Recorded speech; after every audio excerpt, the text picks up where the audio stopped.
बोलावेलो तू आधी रात के फिर में हमारा हला गोलबा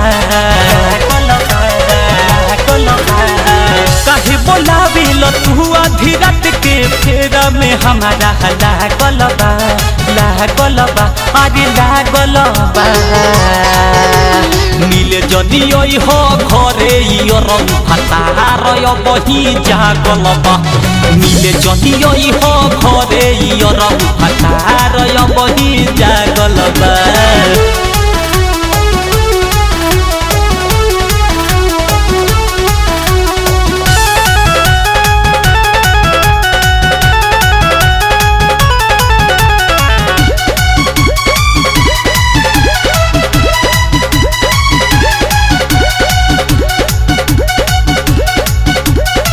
कोइल ताहार सारा मैसेज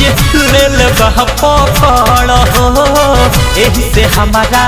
आवे में जरऊ लगत बड़ी डर हो कोइल ताहार सारा मैसेज लेल पकड़ हो एही से हमारा आवे में जरऊ लगत बड़ी डर हो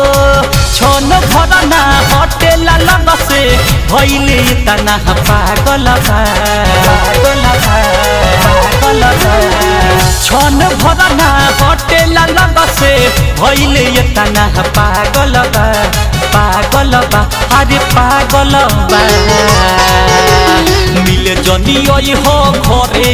रंग फतार बही जा गोलबा मिले जदि हो घरे रंग फतार बही जा गोलबा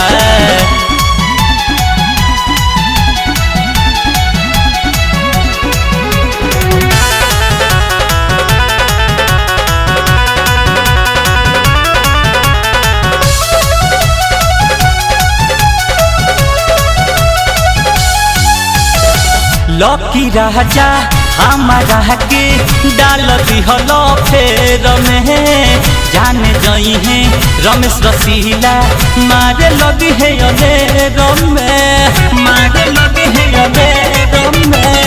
लकी राजा हमारा के डाल दिहलो फेर में जाने जई है अपू परबिन मारे लगी है बोलता रे ऐसे बोली देह में अगिया गोलबा बोलता रे ऐसे बोली देह में अगिया गोलबा अरे ला गोलबा मिले जदि हो घरे रंग फतार बही जागल बा मिले जदि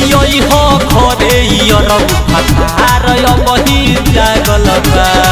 काहे बोलावेलो तू आधी रात के फेरा में हमारा हला गोलबा अरे ला गोलबा मिले जदि हो घरे रंग फतार बही जा गोलबा मिले जदि हो घरे रंग फतार बही जा गोलबा।